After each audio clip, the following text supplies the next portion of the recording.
Have you ever stood in front of an ancient painting or stepped inside a centuries-old cathedral and felt like there was something more lurking beneath the surface, something hidden in plain sight?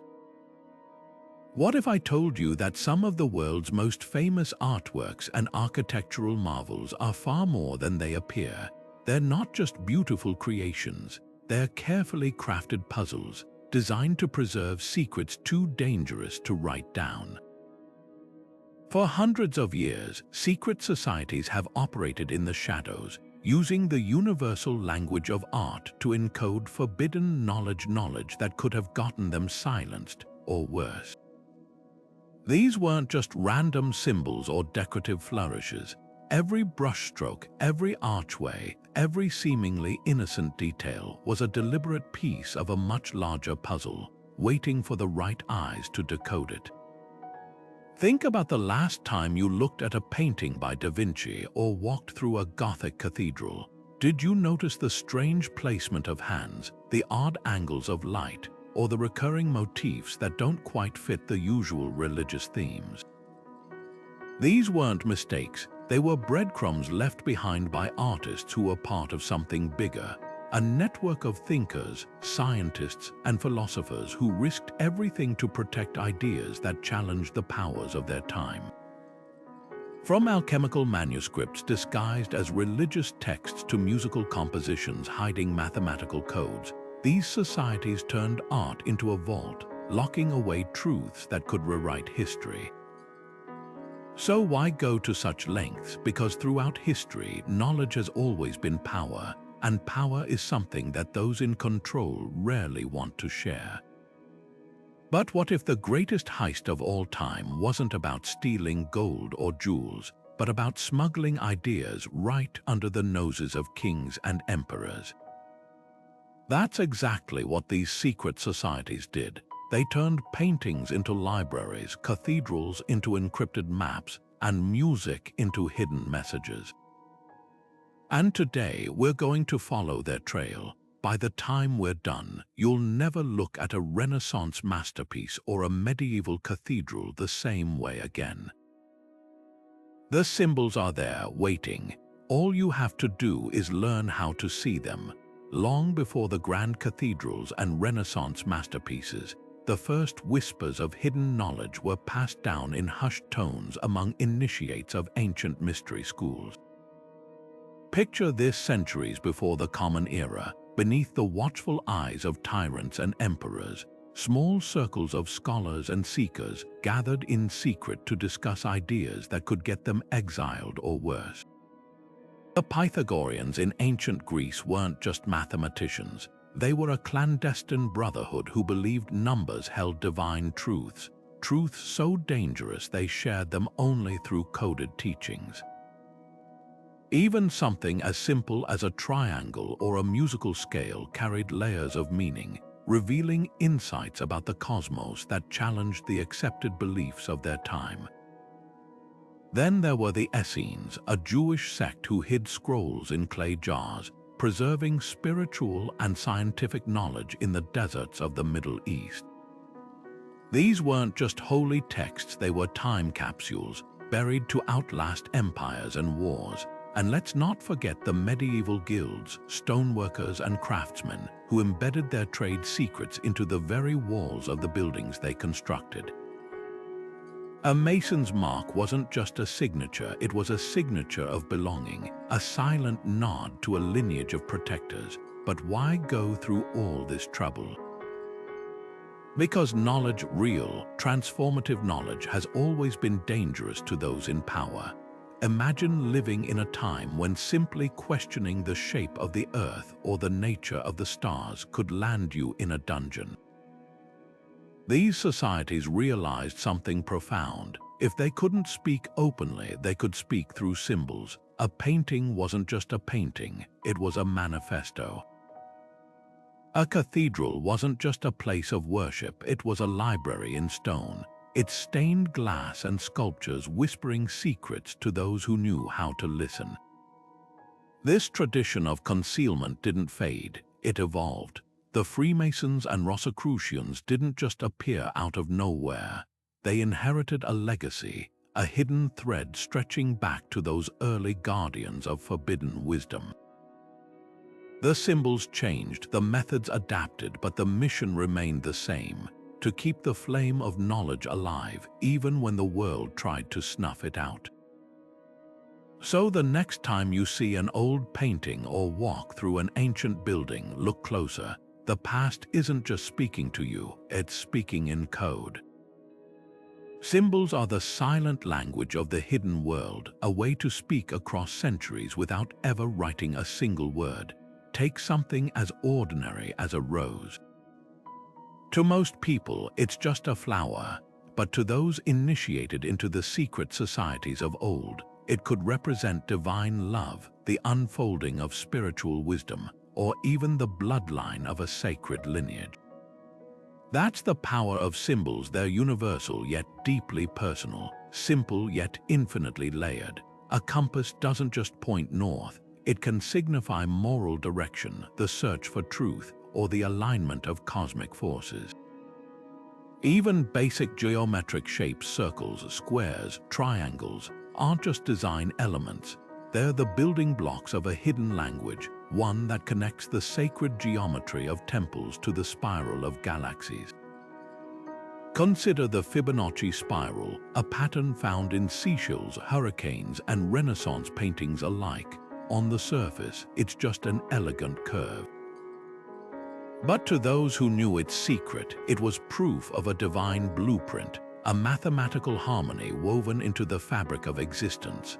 Artists like Da Vinci didn't include these patterns by accident. They were deliberate nods to a deeper understanding of the universe, one that couldn't be openly discussed. Secret societies didn't just use symbols, they perfected them, turning art into a visual cipher. A single painting could contain multiple layers of meaning. What the masses saw was just the surface, while the real message waited beneath, visible only to those trained to recognize it. This visual lexicon wasn't random. Every color, every angle, every seemingly minor detail had purpose. The placement of a hand in a portrait, the number of petals on a flower, even the direction of a gaze, all were part of a meticulously crafted code. Gothic cathedrals, for instance, are filled with hidden geometry, their arches and stained glass windows aligning with celestial events or sacred ratios. The builders weren't just architects, they were guardians of knowledge, embedding their wisdom into stone so it could survive wars, purges, and the passage of time. So how do you begin to decode this language? Start by looking for repetition, the same symbols appearing across different cultures, eras, and art forms. Notice the anomalies, the details that seem out of place or overly emphasized. And most importantly, consider the context. A skull in a medieval painting might symbolize mortality to the average viewer, but to an initiate, it could represent the alchemical process of transformation, death leading to rebirth. Symbols don't exist in isolation. They're part of a vast, interconnected web of meaning. And once you learn to read them, the past starts speaking to you in ways you never expected.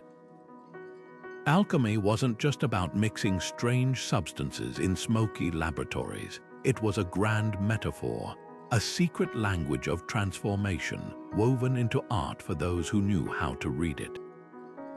Take the Splendor Solis, a series of illuminated manuscripts from the 16th century. At first glance, they look like lavish illustrations of kings, dragons, and celestial bodies. But to an alchemist, every detail was a step-by-step guide to inner awakening. The golden liquids, the rising suns, even the colors themselves weren't just decorative. They mapped out the stages of spiritual refinement, from the raw darkness of base matter to the radiant light of enlightenment. Then there's the Ouroboros, that serpent devouring its own tail. To the untrained eye, it might seem like a simple symbol of infinity, but alchemists saw it as something far more profound: the eternal cycle of destruction and rebirth, the idea that to become something new, you first have to dissolve what you were. This wasn't just philosophy, It was practical instruction disguised as myth, and it didn't stay confined to dusty manuscripts. The same symbolism bled into the work of Renaissance masters, hidden in plain sight for anyone with the keys to decipher it. Look at Botticelli's Primavera, that dreamlike scene of nymphs and flowers. On the surface, it's a celebration of spring, but the careful arrangement of figures, the interplay of light and shadow, even the specific flowers chosen, each element mirrors the alchemical process. The central figure of Venus isn't just a goddess of love. She's the embodiment of the divine feminine, the catalyst that transforms chaos into harmony. The three graces dancing beside her, they represent the stages of purification, dissolution, separation, and reunion. Nothing in these works was arbitrary. Every brushstroke carried weight, but why hide such profound ideas inside art? Because alchemy wasn't just forbidden, it was dangerous. To openly claim you could transmute matter, or worse, the human soul, was to challenge the rigid hierarchies of church and state. So the alchemists became artists, and their laboratories were canvases.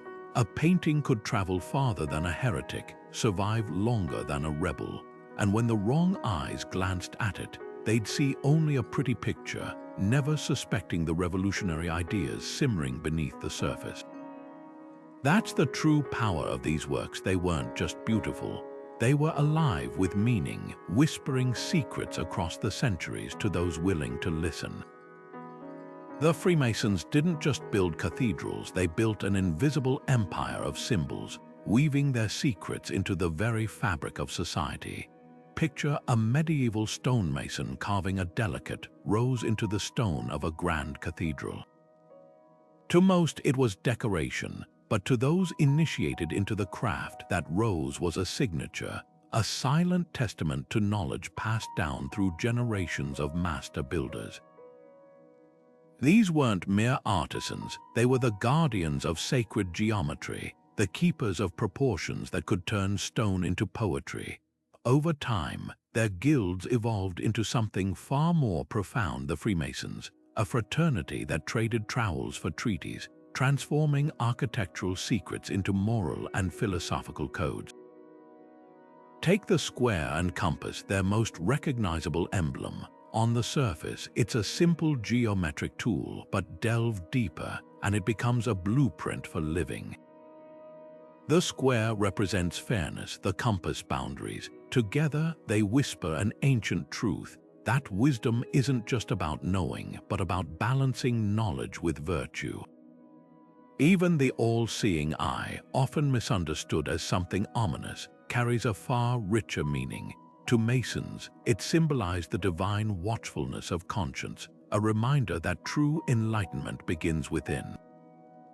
These symbols weren't confined to lodge halls. They migrated onto currency, into courthouses, even onto the streets of Washington, D.C., where the layout of the Capitol itself mirrors Masonic principles of harmony and order. What's truly fascinating, though, is how they preserved their teachings. Unlike dusty manuscripts locked away in vaults, Masonic wisdom was, and still is, embedded in ritual. Every handshake, every coded phrase, every step of their ceremonies is a living lesson, a way to transmit ideas without writing them down. Their lodges became theaters of allegory, where morality plays acted out with aprons and pillars could convey truths too potent for plain speech. Consider the story of Hiram Abif, the legendary architect at the heart of Masonic lore. His tale of betrayal and resurrection isn't just a myth, it's a metaphor for the eternal struggle between ignorance and enlightenment, a story designed to provoke introspection in those who hear it. And then there's the art, from the intricate tracing boards used in rituals to the stained glass windows of Masonic temples. Every image served dual purposes. A ladder might seem like a simple motif, but to an initiate, its 7 rungs represented the stages of spiritual ascent. Even the checkerboard floor beneath their feet was a meditation on duality, light and dark, knowledge and ignorance, all locked in an eternal dance. This was knowledge disguised as decoration, philosophy hidden in plain sight. So why does it matter today? Because the Freemasons proved that ideas are indestructible when they're woven into culture. Their symbols outlasted empires, surviving persecution and parody alike. When you spot a compass on a dollar bill or notice the peculiar alignment of a government building, you're not just seeing history, you're seeing a testament to the power of art as a vessel for truth. The Masons didn't just preserve secrets, they turned the world into their library, ensuring that anyone with eyes to see could find their way to the light. While the Freemasons worked in stone and ritual, another secret society was weaving its wisdom into the pages of cryptic books and hauntingly beautiful illustrations, the Rosicrucians. Imagine a cold winter night in early 17th century Europe. A mysterious pamphlet surfaces in the streets of Kassel, Germany, titled Fama Fraternitatis, or the Fame of the Brotherhood. It tells the story of a shadowy figure named Christian Rosicrucians, a traveler who supposedly unearthed ancient wisdom in the Middle East and founded a secret order dedicated to healing, knowledge, and the transformation of society. Was Rosicrucians real? Probably not, but the impact of his legend was undeniable. The Rosicrucians presented themselves as an invisible college, a network of scholars and artists working behind the scenes to usher in a new age of enlightenment, and they did it through symbols so potent they still resonate today. Take their most enduring emblem, the Rose Cross. At first glance, it's a simple image, a single rose blooming at the center of a crucifix. But to those initiated into its mysteries, it was a multi-layered map of the universe. The cross represented the material world, the four elements, the physical body; the rose, the unfolding soul, the blossoming of divine wisdom within human consciousness. Together, they symbolized the alchemical marriage of spirit and matter, a reminder that true knowledge wasn't just about studying the stars or mixing potions, it was about inner transformation. This wasn't just philosophy, it was art as a spiritual tool, a visual mantra designed to awaken something deep within the viewer, and the Rosicrucians didn't stop at static images. Their manifestos, the chemical wedding of Christian Rosicrucians, for instance, were masterpieces of symbolic storytelling, filled with engravings of castles in the clouds, lions dissolving into blood, and hermaphroditic beings representing unity. To the average reader, these might have seemed like bizarre fantasies, but to thinkers like Isaac Newton, who pored over Rosicrucian texts in secret, they were blueprints.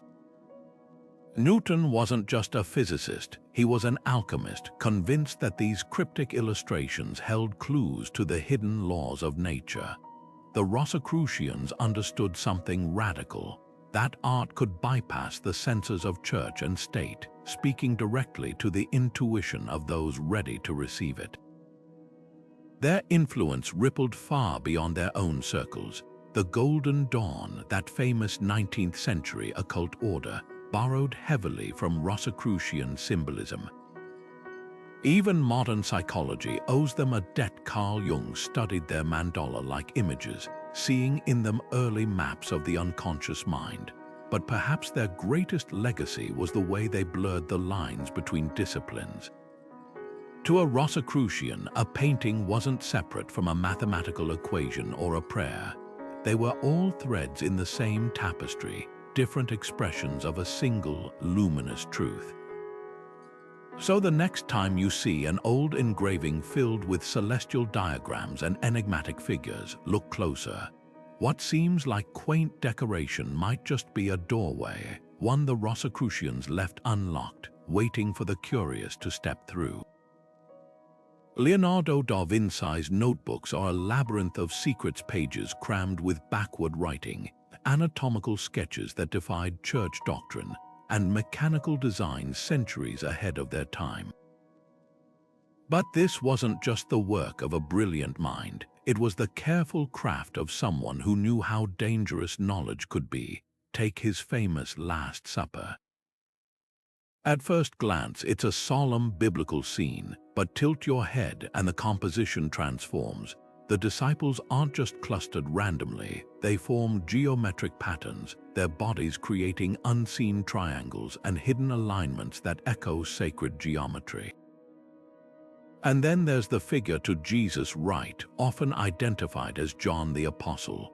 With soft features and flowing hair, some argue this isn't John at all, but a coded nod to the divine feminine, a concept that would have been heresy in Renaissance Italy. Da Vinci didn't stop at paintings. His notebooks are a masterclass in subterfuge. Why mirror write thousands of pages unless you're hiding something from prying eyes? Between sketches of flying machines and human anatomy, he scattered symbols that hint at deeper affiliations.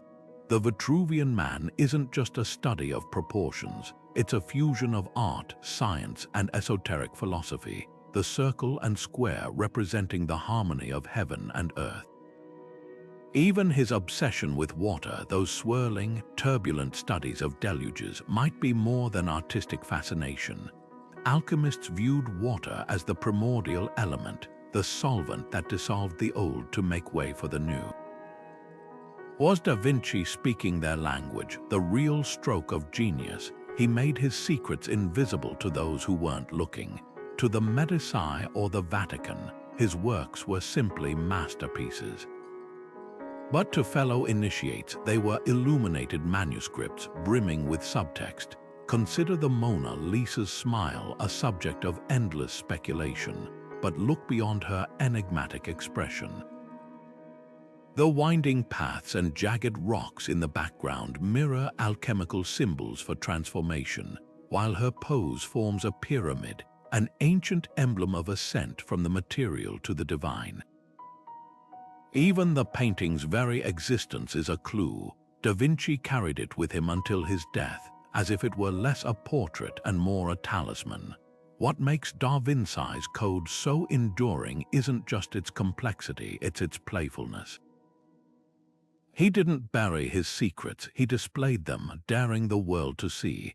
Every brushstroke, every scribble in the margins was a puzzle waiting to be solved. And centuries later, we're still piecing it together, one symbol at a time. Imagine walking into a room where every painting, every statue, every flickering candle isn't just an object, but a key to unlocking an entire library of knowledge. That's exactly what Renaissance thinkers like Giulio Camillo envisioned when they built their so-called memory theaters. These weren't stages for plays, they were mental labyrinths designed to store vast amounts of information using nothing but carefully arranged symbols. Camillo's legendary wooden structure, adorned with intricate imagery and mysterious compartments, was more than an artistic marvel, it was a living, breathing encyclopedia. Each image acted as a mental hook, a way to encode complex ideas into visual cues that could be recalled at will. The secret societies who adopted these techniques weren't just showing off their artistic skills, they were creating a survival strategy for forbidden knowledge. This art of memory traces its roots back to ancient Greece, where orators like Cicero used vivid mental imagery to memorize hours-long speeches. But by the Renaissance, it had evolved into something far more sophisticated. Think of it like a mental filing system, where every symbol in a painting or sculpture corresponded to a specific piece of information. A lion might represent courage to the average viewer, but to an initiate, it could trigger an entire chapter of philosophy or a scientific principle. The trick was in the arrangement, placing these symbols in a precise spatial order, like rooms in a palace, so the mind could navigate them effortlessly. Secret societies took this concept and weaponized it. In an era when possessing certain texts could mean imprisonment or worse, they turned art into a covert storage device. A single fresco in a private chapel might contain coded references to banned astronomical theories or heretical spiritual practices, visible only to those trained in the art of memory. Even the act of painting itself became a ritual. The brushstrokes, the colors, the composition, all meticulously planned to anchor hidden knowledge in the viewer's mind. What's astonishing is how effective this system was. Without writing a single incriminating word, these societies preserved entire schools of thought through imagery alone. A garden scene with specific flowers could encode an alchemical formula. A portrait with peculiar hand gestures might conceal a mathematical cipher. This wasn't just about hiding secrets, it was about making them unforgettable. The human brain, after all, remembers stories and images far better than dry lists of facts. By turning knowledge into art, they ensured it would survive not just on parchment, but in the minds of those who knew how to look.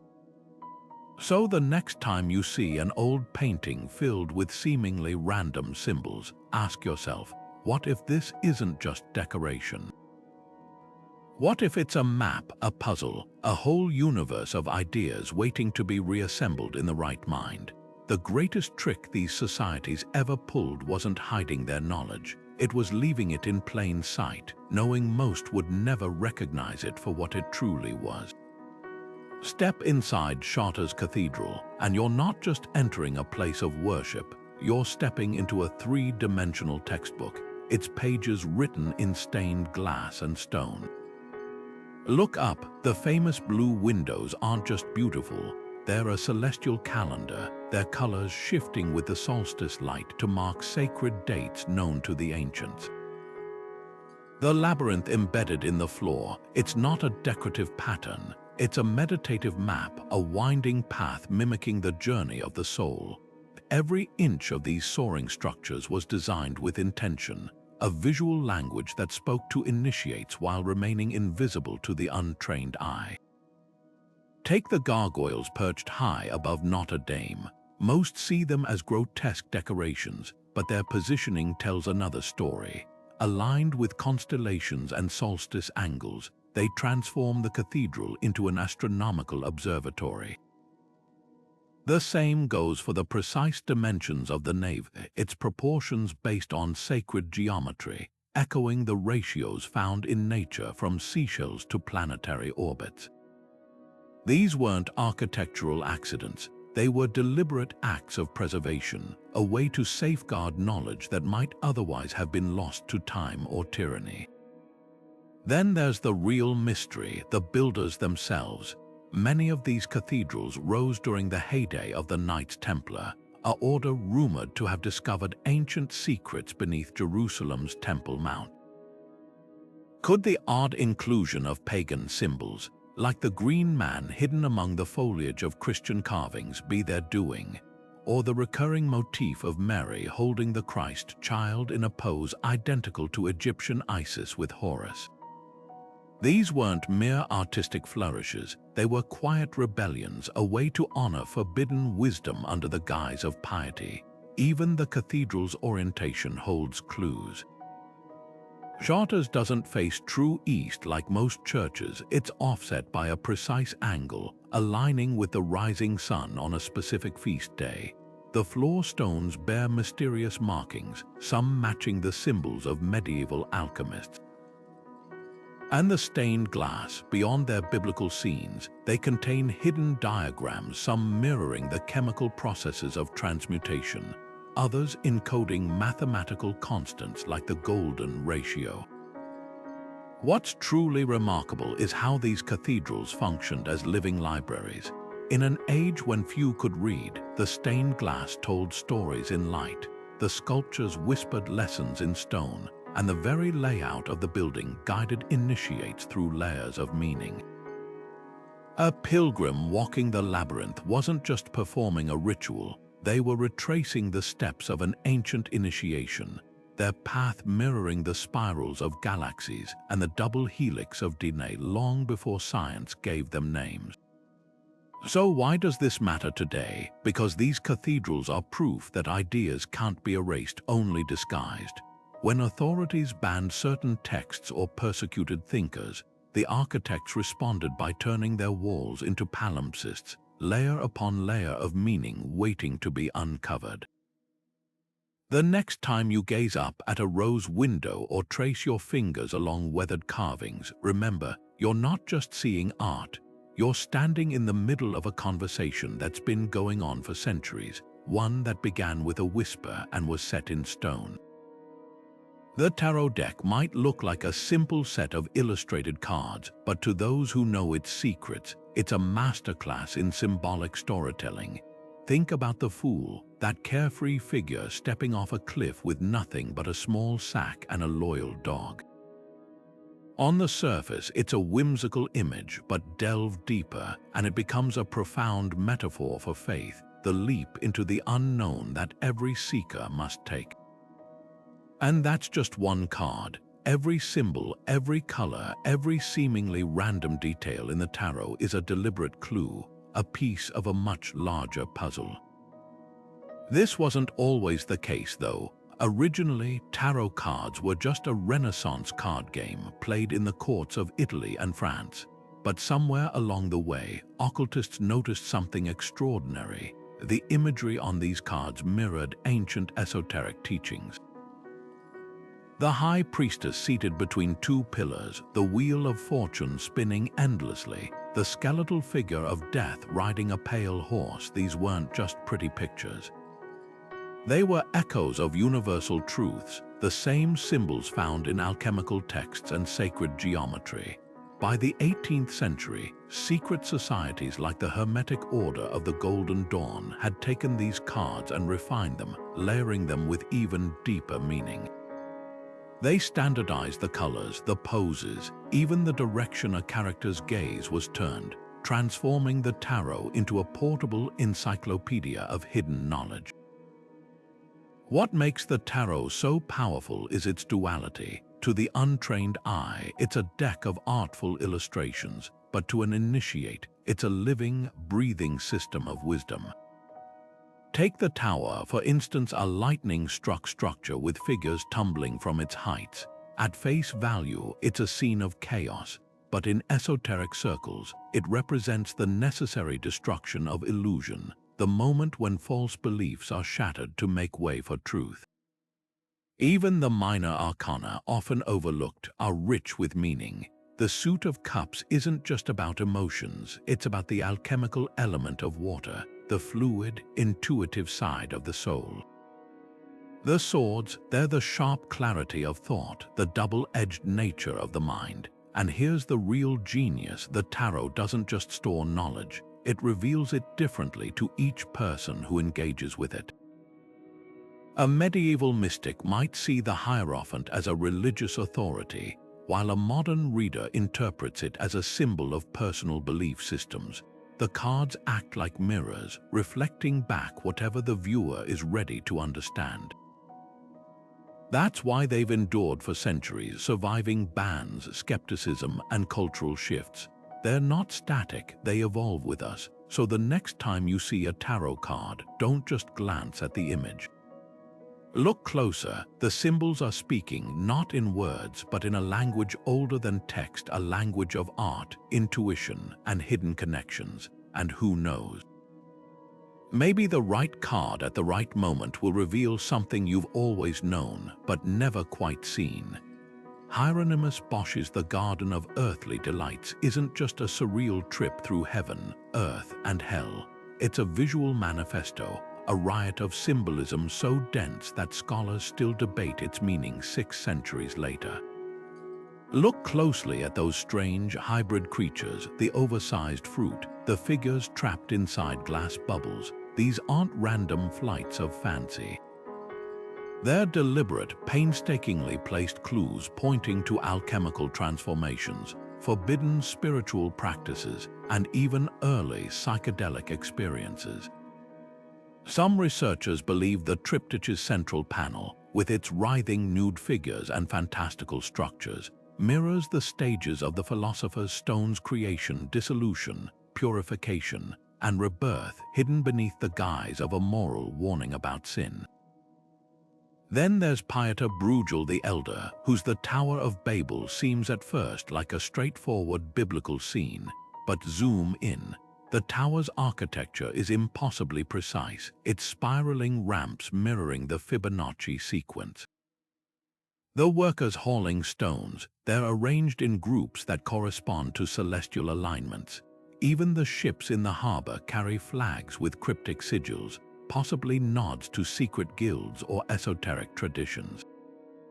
Bruegel didn't just paint stories, he embedded entire systems of knowledge into his brushstrokes, knowing that only a select few would recognize them. But why take such risks? Because Renaissance artists walked a razor's edge. The church wielded immense power, and straying too far from approved themes could mean exile or worse. Yet wealthy patrons, nobles, merchants, even rogue clergy often secretly financed works that pushed boundaries. A painting might outwardly celebrate piety while smuggling in subversive ideas. Take the bizarre, dreamlike landscapes of Joachim Patinier.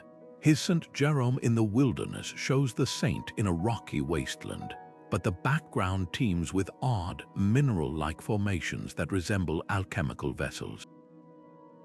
To the faithful, it was a devotional scene. To initiates, it was a coded lesson in inner transformation. This duality wasn't just survival, it was an act of defiance. Artists became masters of double meaning, using every tool at their disposal. Color symbolism was rampant, red for the raw material of alchemy, blue for divine wisdom, gold for enlightenment. Compositional tricks abounded, like placing heretical symbols in shadows or reflections where they'd escape casual notice.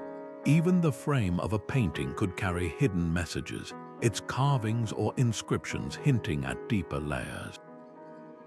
The real genius of these works lies in their ambiguity. A fruit could symbolize both fertility and the forbidden knowledge of Eden. A flock of birds might represent the soul's ascent, or the flight of esoteric teachings across borders.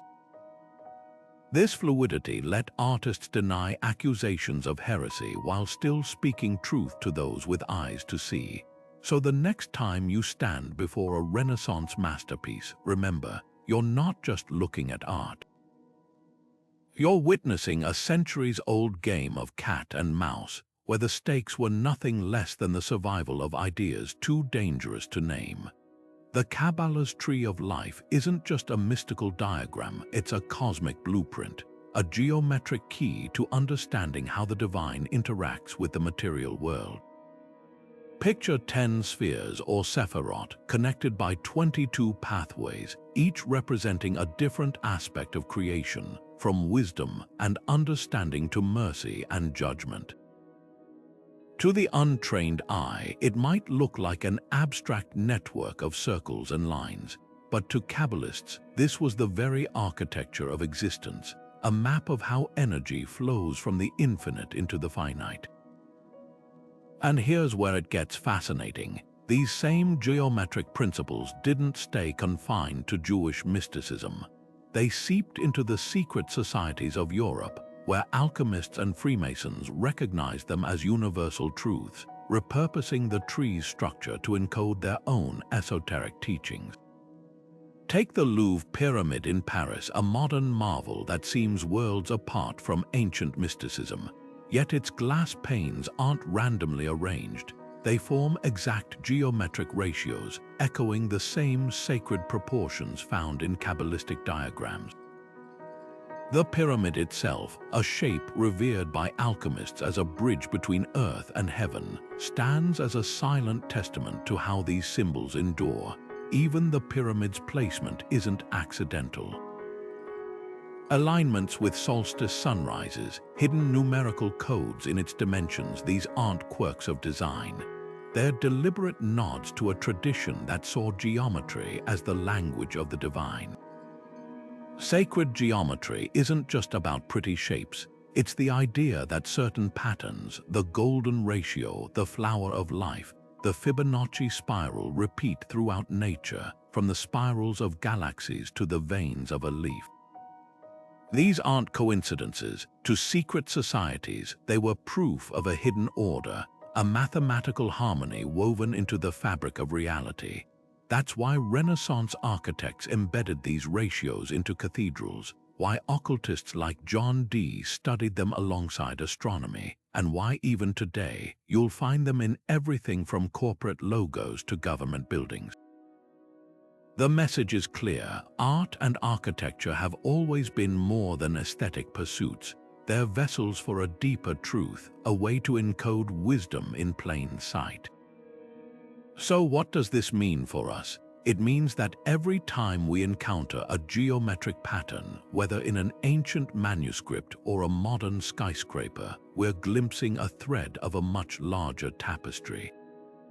These shapes are more than symbols. They're invitations to look closer, to question, to recognize that the world around us is far more interconnected than it appears.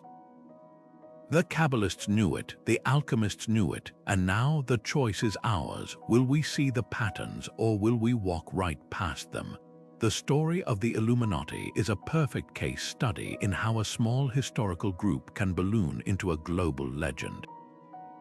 Founded in Bavaria in 1776 by Adam Weishaupt, a professor disillusioned with religious and political corruption, the original Illuminati had modest goals promoting Enlightenment ideals like reason and secularism in an age dominated by monarchy and church authority. They operated in secret, using code names and encrypted correspondence, but their influence was limited. By 1785, they were disbanded by the Bavarian government, their papers seized and their members scattered.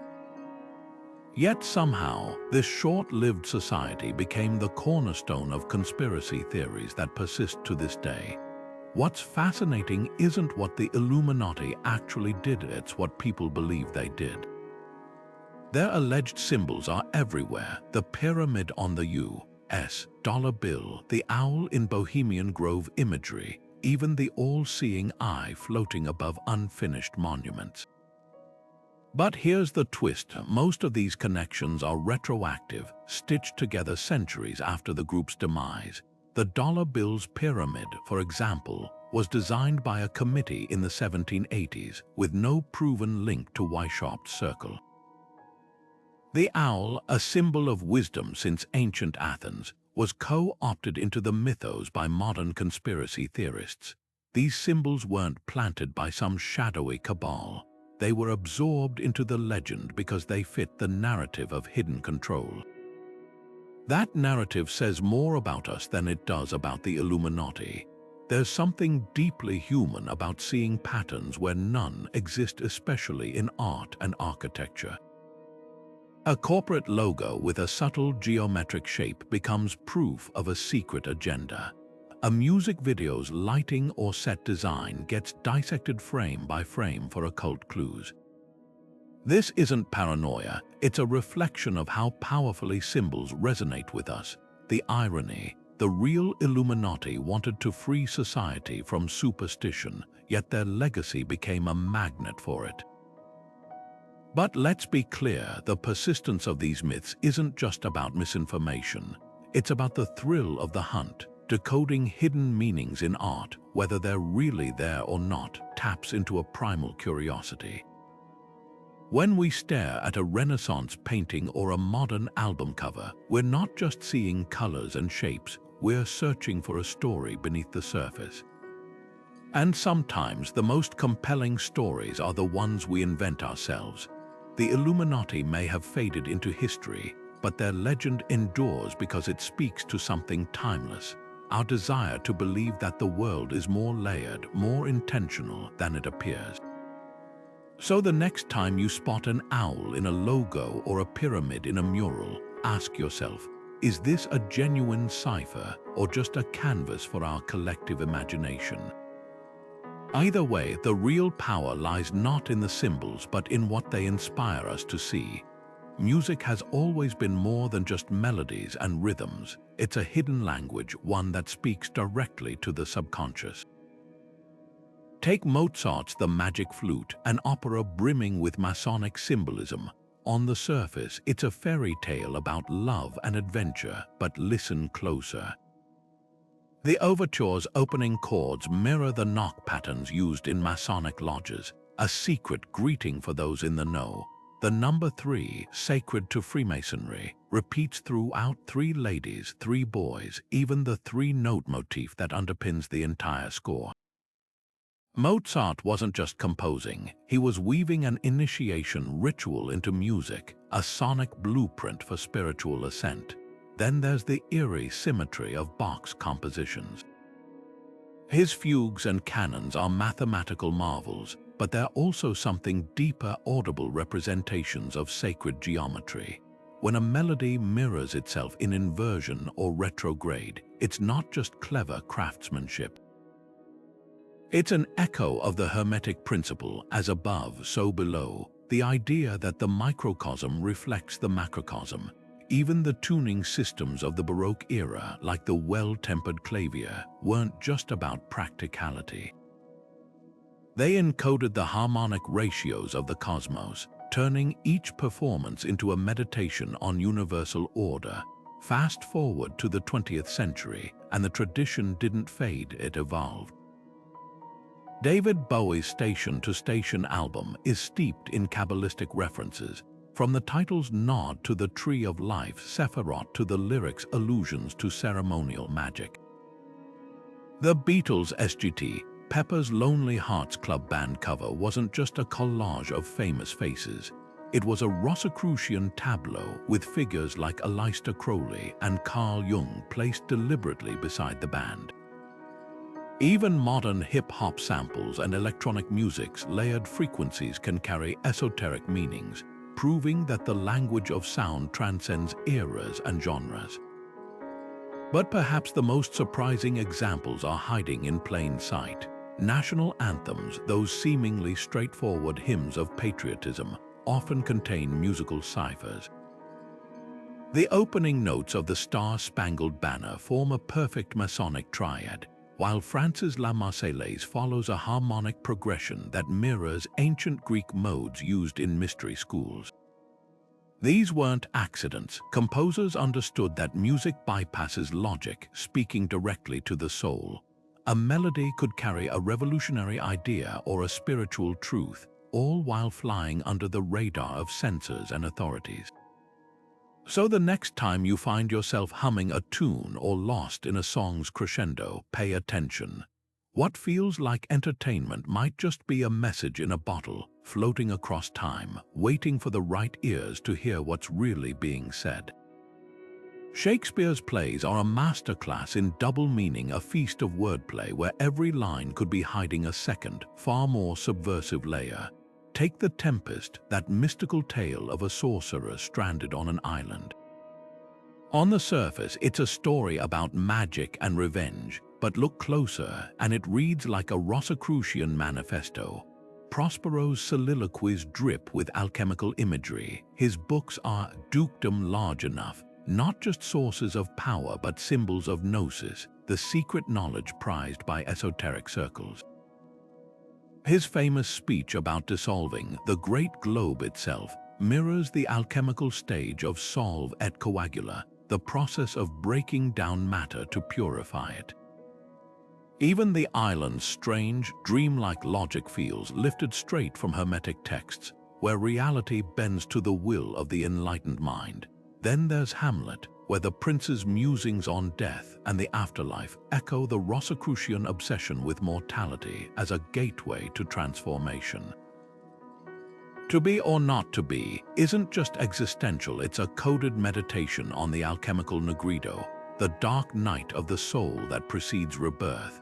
And let's not forget the infamous gravedigger scene, where Yorick's skull isn't just a memento mori but a nod to the philosopher's stone, the alchemical goal said to turn base metal into gold and grant immortality.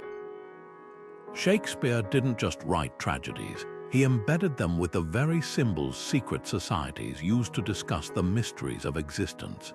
But why would a playwright risk weaving such dangerous ideas into his work? Because theater, like art and music, was the perfect disguise.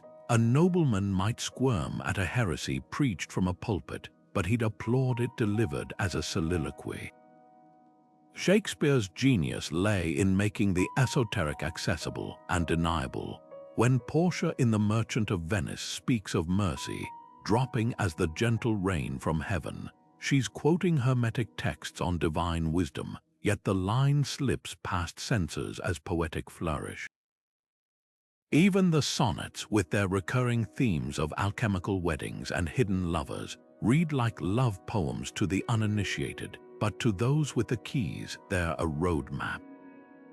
The question isn't just whether Shakespeare was a Rosicrucian, it's whether his plays were part of a larger project, a literary underground railroad smuggling forbidden ideas into the mainstream. Every time an actor delivers a line about rough magic or the undiscovered country, they're not just performing, they're keeping alive a conversation that began in secret chambers and whispered gatherings, proving once again that the most powerful secrets aren't locked away. They're staged in plain sight, waiting for the right audience to hear them. By the late 19th century, something extraordinary was happening in the art world, a quiet rebellion against the cold precision of realism. Artists like Gustave Moreau and Odilon Redon weren't just painting scenes, they were crafting visual spells, conjuring dreamscapes where myth and mystery eclipsed the mundane. Moreau's The Apparition, with its shimmering, jewel-like colors and floating specters, didn't depict reality, it transcended it. Here was Salome, not as a biblical villain, but as an almost divine figure bathed in golden light, her gaze holding secrets older than scripture. This wasn't mere decoration. It was a deliberate revival of the occult symbolism that had been driven underground by centuries of rationalism. The symbolists didn't just borrow from ancient traditions, they reimagined them. Take Redon's Haunting the Cyclops, where a single giant eye peers from a hillside like some forgotten god. At first glance, it's surreal, unsettling. But to those versed in esoteric lore, it's a direct nod to the all-seeing eye of Providence, a symbol Freemasons and Rosicrucians had guarded for generations.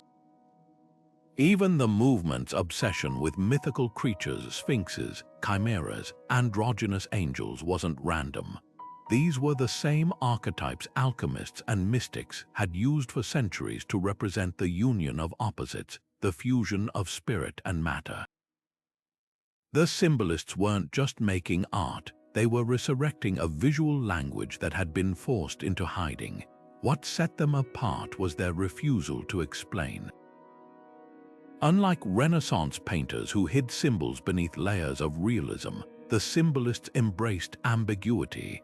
Fern and K.H. Knopp's The Caress shows a woman stroking a leopard's head, her expression unreadable. Is it desire, domination, a metaphor for taming the unconscious? The painting dares you to decide. This deliberate vagueness wasn't a flaw, it was the point. By leaving their works open to interpretation, the symbolists created a bridge between the seen and the unseen, inviting viewers to become co-conspirators in decoding their mysteries. Their influence rippled far beyond galleries. When the surrealists emerged decades later, they carried the torch, using automatic drawing and dream analysis to tap into the same hidden currents. Even modern fantasy and psychedelic art owe a debt to these 19th-century visionaries. The symbolists proved that art could be more than a mirror. It could be a portal, a way to glimpse the timeless truths lurking just beneath the surface of everyday life. Their legacy reminds us that sometimes the most powerful messages aren't spelled out. They're felt, sensed, half-remembered, like a dream you can't quite shake after waking. Standing at the foot of the Statue of Liberty, most visitors see an iconic symbol of freedom, but few notice the hidden details whispering of its Masonic origins. Look closer at Lady Liberty's torch. its flame meticulously designed with precise geometric proportions mirroring sacred Masonic blueprints. The statue's very pedestal, constructed by Freemasons, aligns with celestial events, its cornerstone laid in a ceremony steeped in ritual. This isn't coincidence, it's a testament to how deeply Masonic philosophy shaped modern landmarks, embedding ancient wisdom into structures celebrated by millions. The Washington Monument rises like a silent sentinel over the Capitol, its stark obelisk form echoing Egyptian temples where early Masonic knowledge took root. But the Masonic fingerprints go deeper than its shape. The monument's height, 555 feet 5 and 1/8 inches, conceals a numerical cipher. To initiates, these digits reduce to the sacred number 3, a cornerstone of Masonic teaching representing balance and harmony. Even its aluminum capstone, inscribed with Latin phrases and Masonic symbols, serves as a modern-day pyramidion, connecting earthly governance to celestial order. Across the Atlantic, London's iconic landmarks tell a similar story. The Tower Bridge, with its twin Gothic towers and intricate ironwork, follows precise geometric ratios straight from Masonic architectural manuals. Beneath its grandeur lies a network of chambers and passageways, some rumored to have hosted clandestine meetings long after the public thought such practices had faded. Meanwhile, the United Nations headquarters in New York, often seen as a symbol of global unity, was designed by a team of architects deeply influenced by Masonic principles of universal brotherhood. Its assembly hall arranged in concentric circles mirroring ancient temples of initiation. What's striking isn't just the presence of these symbols, but their audacity. These aren't hidden carvings in shadowy corners. They're the defining features of national monuments, woven into the fabric of cities. The Masonic compass and square subtly grace the ceilings of grand train stations, while the all-seeing eye gazes down from the pinnacles of government buildings. This duality, public yet obscure, celebrated yet misunderstood, captures the essence of Masonic influence, a legacy that shaped the modern world while remaining just out of focus. Why does this matter today? Because architecture isn't just about function or aesthetics. It's frozen philosophy, a physical manifestation of the values held by those who commissioned it. When we walk past these structures without seeing their hidden layers, we're missing half the story. The next time you find yourself in a grand civic space or gazing up at a towering monument, pause for a moment. Look beyond the marble and steel. What you're seeing isn't just a building, it's a conversation across centuries, a silent declaration that some ideas are too powerful to disappear. They simply change form, waiting for the curious to recognize them anew. History often paints secret societies as a realm of cloaked men whispering in candlelit chambers, but that's only half the story. Behind the scenes, women like Helena Blavatsky were not just participants, they were architects of entire esoteric movements. When Blavatsky co-founded the Theosophical Society in 1875, she didn't just break gender barriers, she rewrote the rules of spiritual exploration itself. Her massive tome, The Secret Doctrine, wasn't merely a book. It was a seismic shift, blending Eastern mysticism, alchemy, and ancient cosmology into a blueprint for modern seekers. And she wasn't alone. From the mystic poet Anna Kingsford to the enigmatic medium Madame de Thebes, women wielded symbolism and art as deftly as any male alchemist, using salons, paintings, and even fashion to transmit hidden knowledge under the radar of a patriarchal world. Take the case of Mary Ann Atwood, whose 1856 book, A Suggestive Inquiry into the Hermetic Mystery, dared to explore alchemy not as primitive chemistry, but as a metaphor for inner transformation. At a time when women were barred from universities, she deciphered coded texts and distilled their wisdom into prose so potent, male scholars scrambled to dismiss it as hysterical. Yet her work endured precisely because it spoke the language of symbols, a language that bypassed the gatekeepers of academia. Similarly, the Comtesse de Cagliostro, often overshadowed by her infamous husband, was a formidable occultist in her own right, hosting secret circles where Enlightenment thinkers mingled with Kabbalists, all under the guise of aristocratic gatherings. Art became their weapon and shield. The pre-Raphaelite painter Evelyn de Morgan, though never formally tied to any society, filled her canvases with alchemical golds and celestial women who defied Victorian meekness. Her piece, The Cadence of Autumn, isn't just a seasonal allegory, it's a visual treatise on the cycles of decay and rebirth, themes central to esoteric traditions. Even in more constrained roles, women found ways to embed subversion. Needlework, often dismissed as domestic drudgery, became a covert medium for symbols like the Vesica Piscis, a sacred geometric shape representing the divine feminine.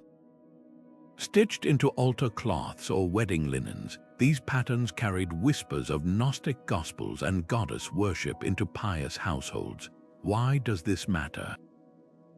Because the exclusion of women from historical narratives wasn't just oversight, it was deliberate.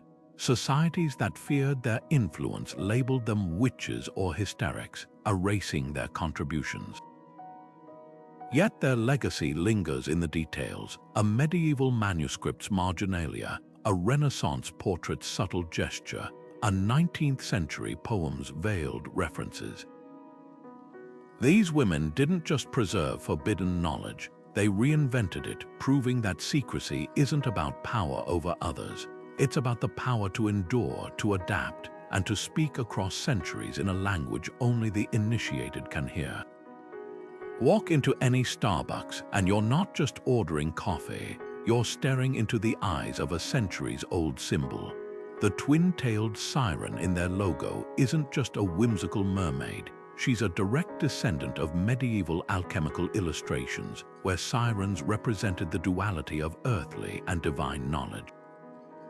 Her crowned head mirrors Renaissance depictions of Sophia, the goddess of wisdom, while her split tails form a visual echo of the Ouroboros, the serpent eating its own tail.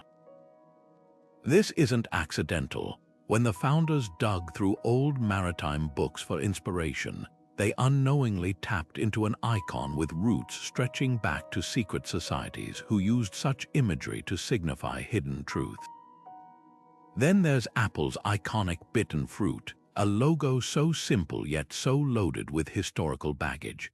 While some dismiss the connection to Eden's forbidden fruit as coincidence, the parallels are hard to ignore.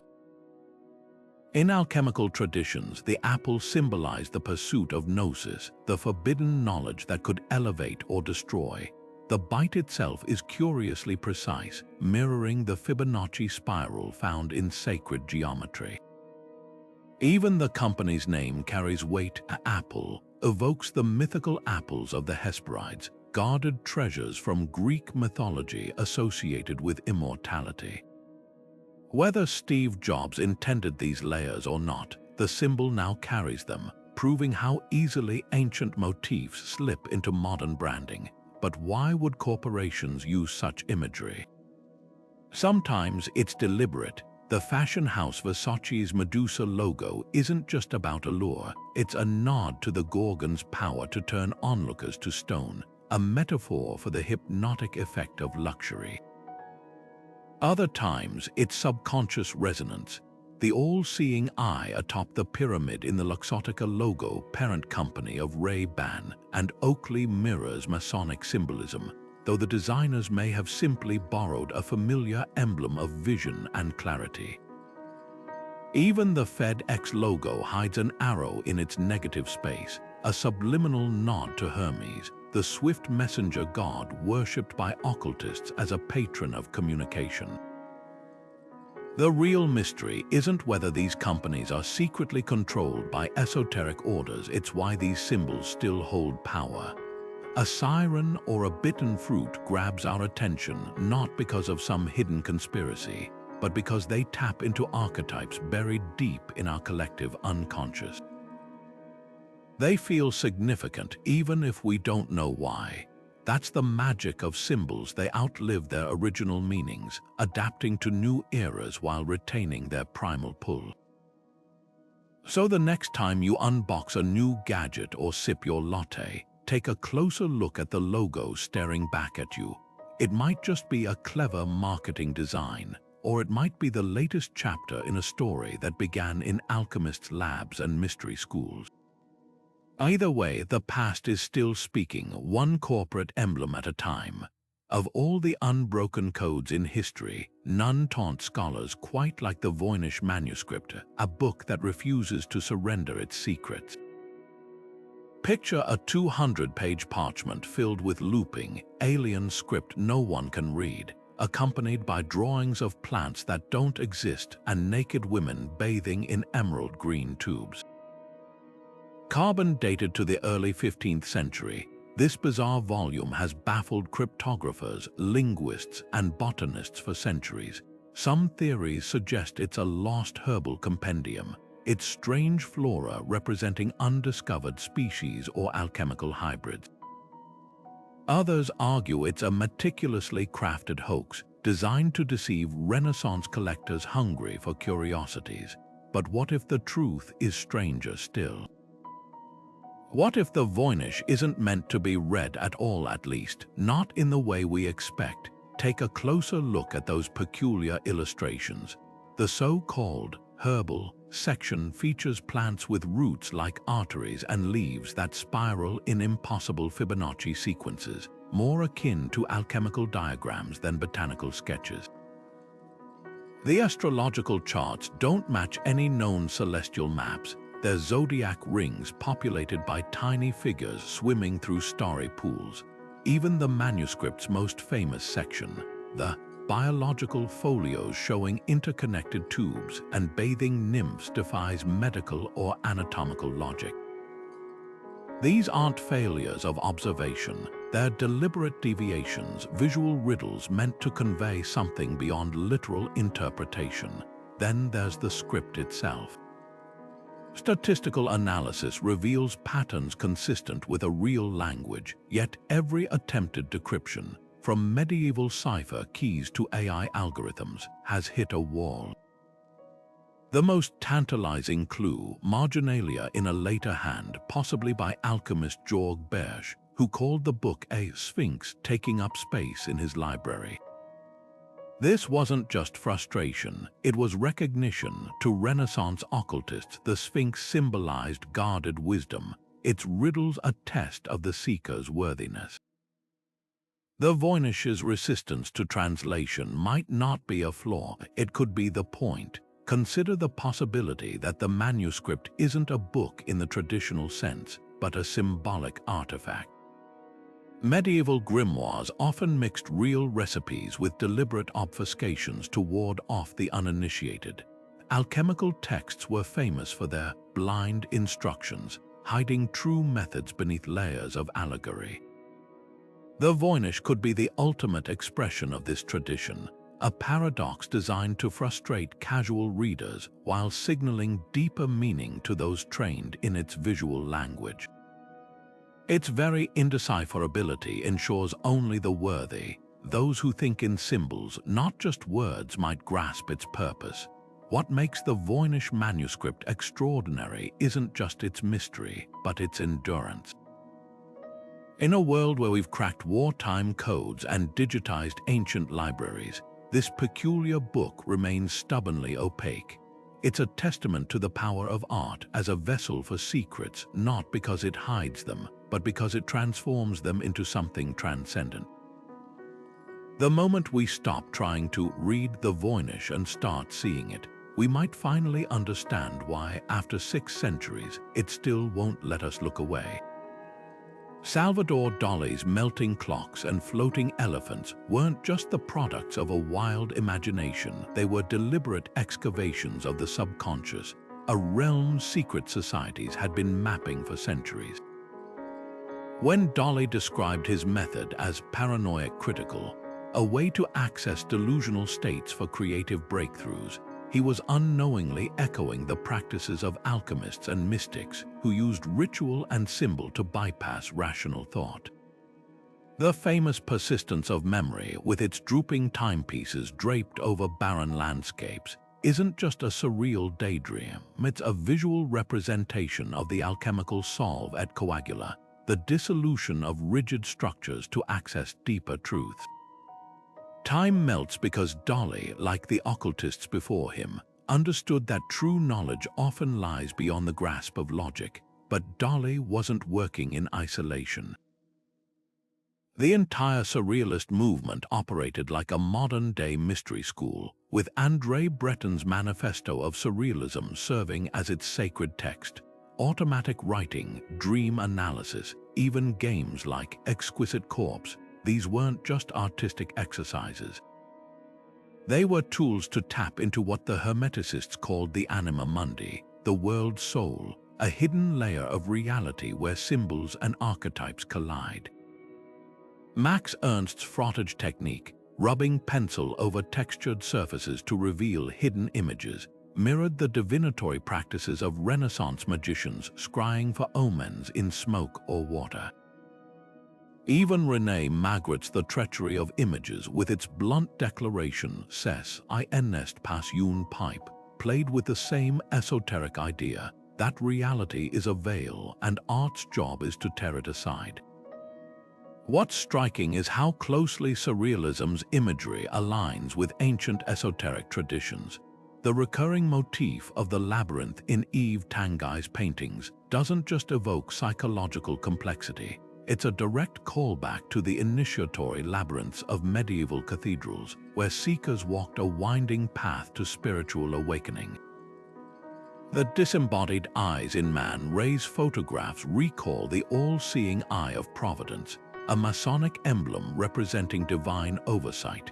Even the Surrealists' obsession with doubles and mirrors harks back to Kabbalistic teachings about the duality of existence, the idea that every visible thing has an invisible counterpart. This wasn't coincidence. Many Surrealists moved in occult circles. Breton studied alchemy and collected tarot decks.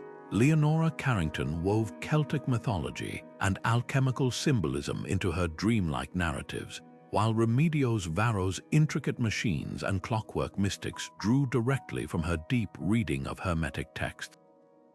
The movement's fascination with the irrational, the uncanny, the unheimlich, wasn't just about shocking the bourgeoisie, it was about reclaiming the very territories secret societies had explored for millennia, the liminal spaces between waking and dreaming, between the seen and the unseen.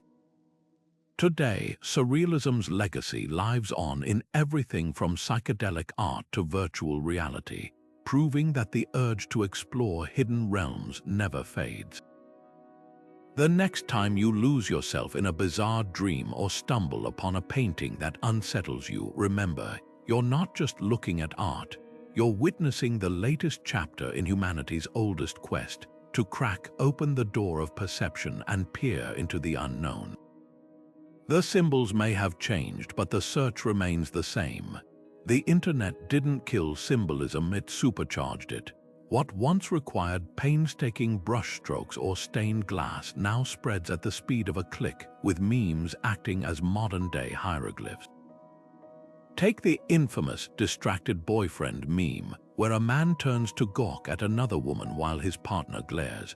On the surface, it's a joke about wandering eyes, but zoom out, and it becomes a visual shorthand for temptation, betrayal, even societal distractions. Like Renaissance painters hiding alchemy in biblical scenes, meme creators embed layers of commentary in seemingly frivolous images, knowing the right audience will decode them. Films and TV shows have become prime hunting grounds for this new breed of symbolism. When fans dissect the Matrix frame by frame, they're not just analyzing plot twists, they're uncovering nods to Gnosticism, quantum physics, and even Baudrillard's philosophy of hyperreality. The red pill isn't just a plot device, it's a digital age echo of the forbidden fruit, a symbol of awakening that's been repurposed by everyone from tech gurus to political movements. Even the glitches in the Matrix's code mirror alchemical sigils, suggesting the film's creators were fluent in the same visual language as medieval mystics. Video games have joined the fray, turning virtual worlds into symbolic playgrounds.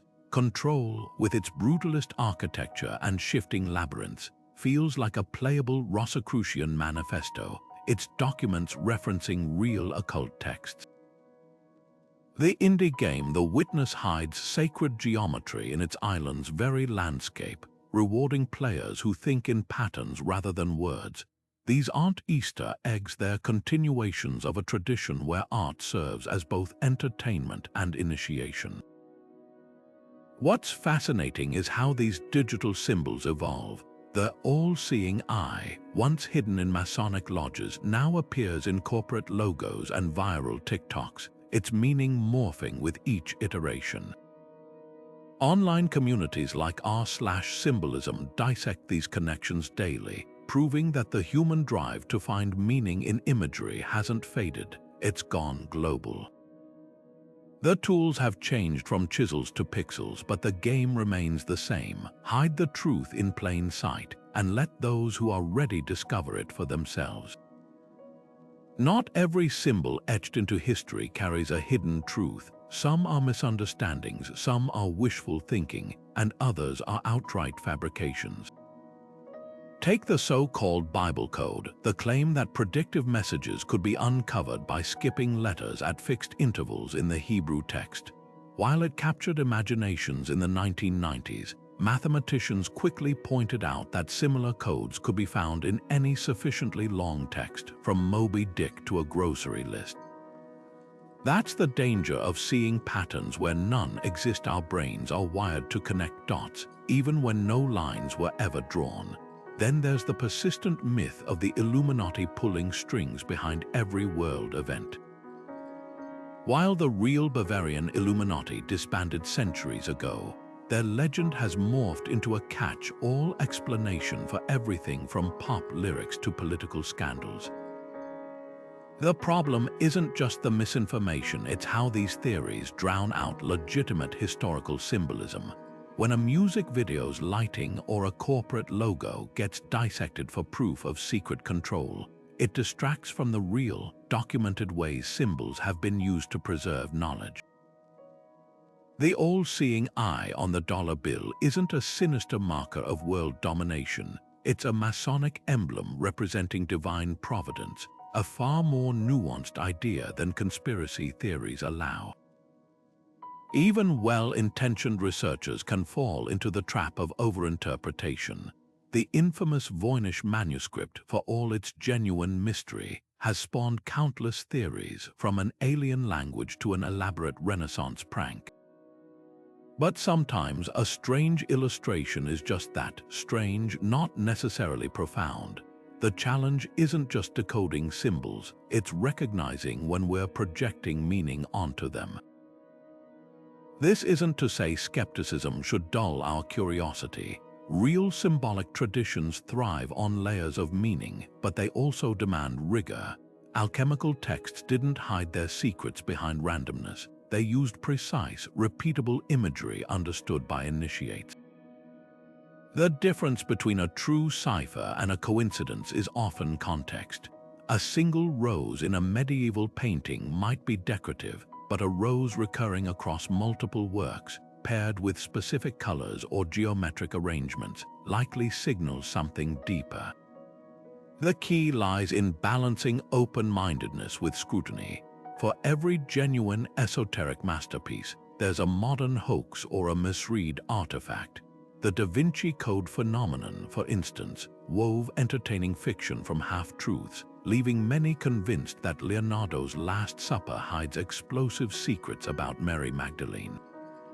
Yet the real symbolism in Renaissance art, the sacred geometry, the alchemical references is fascinating enough without invented conspiracies.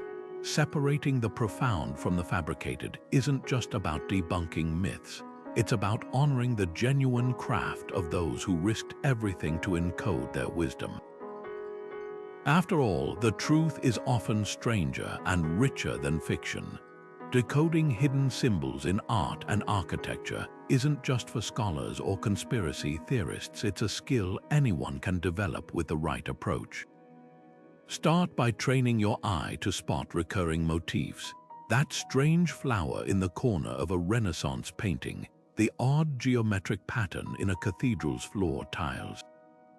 These aren't accidents. They're deliberate choices, part of a visual vocabulary used by artists and builders to communicate beyond the surface. Begin by documenting these repetitions.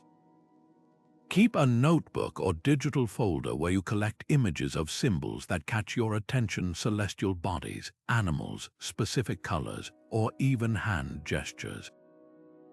Over time, you'll start noticing patterns across different eras and cultures, like how the serpent appears in alchemical texts, biblical scenes, and even modern corporate logos, each time carrying layers of meaning. Once you've identified a recurring symbol, dig into its historical context. A lion might represent royalty in one culture, but in alchemy, it symbolizes raw, unrefined matter, the starting point of transformation. Resources like medieval bestiaries, hermetic texts, or even museum archives can reveal how symbols evolved. For example, the pentagram was a Christian emblem of the 5 wounds of Christ before it became associated with the occult. Cross-referencing is key. If you spot an unusual symbol in a Gothic cathedral, compare it to Masonic tracing boards or Rosicrucian manifestos. You might discover that the same image appears in all 3, suggesting a shared esoteric tradition. But don't stop at books. Immerse yourself in the physical spaces where these symbols live. Visit old churches, museums, or even historic government buildings. Stand where the artist or architect intended you to stand. Notice how light falls through a stained glass window at noon, casting colored shapes that align with hidden markings on the floor. These weren't decorative choices. They were interactive lessons designed to guide the viewer's gaze toward deeper understanding. Many Gothic cathedrals, for instance, align with solstice sunrises, turning entire buildings into celestial calendars for those who knew how to read them. The real breakthrough comes when you start connecting symbols to their philosophical roots. A compass and square in a Masonic lodge isn't just a tool emblem. It's a meditation on balancing the material and spiritual. The labyrinth in Chartres Cathedral isn't a maze. It's a pilgrimage in miniature, a physical metaphor for the soul's journey. This step requires patience. Esoteric traditions often encode multiple meanings into a single image, so stay open to evolving interpretations. What begins as a simple observation, like the repetition of the number 3 in Da Vinci's compositions, can unfold into a revelation about sacred geometry or the Trinity. Finally, trust your intuition. Symbolism isn't a rigid code. It's a dialogue between the creator and the observer. If a particular motif resonates with you in an unexpected way, explore that feeling. The Surrealists called this the paranoid critical method, allowing the mind to find connections beyond logic. Maybe the owl in a Baroque still life reminds you of ancient Athena, or the broken column in a neoclassical sculpture feels like a metaphor for fallen empires. These personal insights often lead to the most profound discoveries. The beauty of this practice is that it transforms how you see the world. Suddenly, a walk through your city becomes a treasure hunt, every mural and monument whispering fragments of a hidden language. You don't need a degree or a secret initiation, just curiosity, a keen eye, and the willingness to look twice at what most people glance past once. The symbols have been waiting. Now you know how to listen. In a world where we're bombarded with endless streams of data, where headlines flash and vanish in seconds, the hidden language of symbols offers something rare, a way to slow down and see beyond the surface. Secret societies didn't encode their wisdom just to be mysterious. They did it because some truths are too potent to be left unprotected. Today, that lesson feels more urgent than ever. We live in an era of deepfakes, algorithmic manipulation, and information warfare where seeing isn't always believing. The ability to recognize patterns, to distinguish signal from noise, isn't just a historical curiosity, it's a survival skill. Think about how quickly misinformation spreads online. A single symbol, ripped from its original context, can become a rallying cry or a weapon. But the flip side is also true. Symbols can unite, inspire, and preserve truth across generations. The Black Lives Matter movement's raised fist, the environmentalists' recycling emblem. These aren't just logos, they're modern descendants of the same visual language alchemists and mystics used to safeguard their ideals. When a protester holds up a sign with an ancient Celtic knot or a borrowed Masonic eye, they're tapping into a lineage of resistance that stretches back centuries. This isn't about chasing conspiracies, it's about reclaiming agency. Secret societies understood that those who control symbols control perception. Today, corporations and governments still wield that power, from national flags designed to evoke emotion to product packaging engineered to trigger subconscious desires. But here's the difference: we now have access to the tools of decoding. The same internet that floods us with disinformation also hosts archives of medieval manuscripts, digitized alchemical texts, and forums where enthusiasts dissect symbolism in everything from Renaissance art to hip-hop lyrics. The knowledge that was once guarded in lodges and scriptoriums is now a click away. If we know how to look, perhaps the greatest gift these societies left us is the habit of questioning. When you walk past a monument or scroll past an ad, do you accept its surface meaning, or do you wonder who designed it and why? That instinct to look twice, to interrogate the familiar, is their real legacy. In a time when algorithms feed us what we already believe, symbolic thinking becomes a form of rebellion. It's no accident that the most subversive artists today, from Banksy to Janelle Monáe, lace their work with esoteric references. They're part of an unbroken chain, proving that the best way to protect an idea isn't to lock it away, but to disguise it as something worth contemplating. The next time you encounter a symbol, whether in a museum, on a dollar bill, or in the opening credits of your favorite show, pause for a moment. Consider the possibility that it's not just decoration, but a message in a bottle tossed across time. The past is speaking. The question is, are we listening? From cathedral walls to corporate logos, secret societies turned art into a time machine for forbidden ideas. A silent rebellion etched in paint, stone, and even the pixels on our screens. These symbols weren't just hidden, they were planted like seeds meant to sprout across generations. Think about that the next time you pass a government building adorned with pyramids or catch the faint outline of an alchemical symbol in a music video. You're not just seeing decoration, you're witnessing a conversation that's been unfolding for centuries, one where the stakes were nothing less than the survival of knowledge itself. What's remarkable isn't just the ingenuity of these hidden messages, it's their resilience. Wars, purges, entire regimes rose and fell, yet the symbols endured. A rose carved into a Gothic arch might outlive the kingdom that built it.